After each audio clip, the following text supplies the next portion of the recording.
Ça pique mais c'est bon. Anne Romanoff.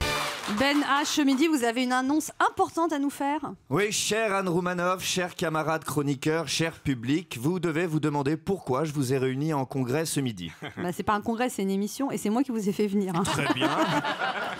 Très bien, Anne. Donc tout le monde est en congrès, sauf vous, Madame l'Insoumise, vous et la dame au second rang qui n'a toujours pas compris pourquoi Thomas Touroud ne revient pas. Oui, tout comme Emmanuel Macron aujourd'hui, je réunis le congrès. Je tiens d'ailleurs à saluer solennellement la présence de quasiment tous les groupes parlementaires autour de la table. Jérémy Lorca, président du groupe En Marche, quand tu recules, comment veux-tu, comment veux-tu.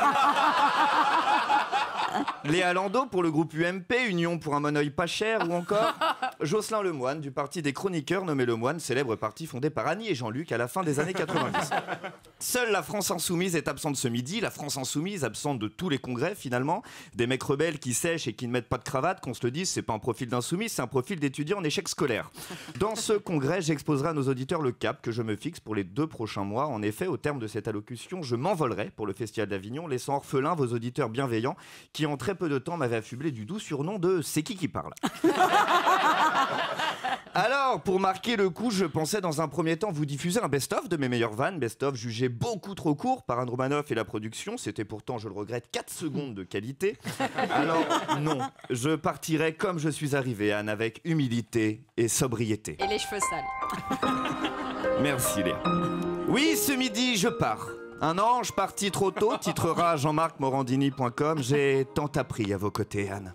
J'ai appris que les politiques ne sont pas des sujets de chronique, mais bel et bien des co-auteurs. À chaque fois qu'ils ouvrent la bouche, c'est 3 pages qui s'écrivent toutes seules, mais tout ça, c'est fini.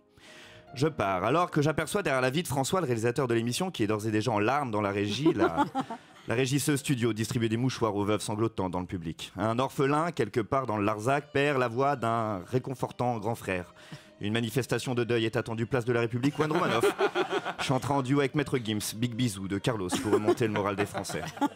Une histoire bien trop courte mais malgré tout plus longue que mes 3 dernières relations amoureuses réunies. Anne, vous avez été la femme de mes 2 derniers mois. Et cela sans jamais vous toucher. Ça va venir. Non, jamais, en tout cas pas depuis l'audition que vous m'avez fait passer. Madame la Présidente, au terme de cet ultime billet, je conclurai ce congrès en vous disant que ce fut un immense honneur de vous servir. Et à très bientôt, j'espère.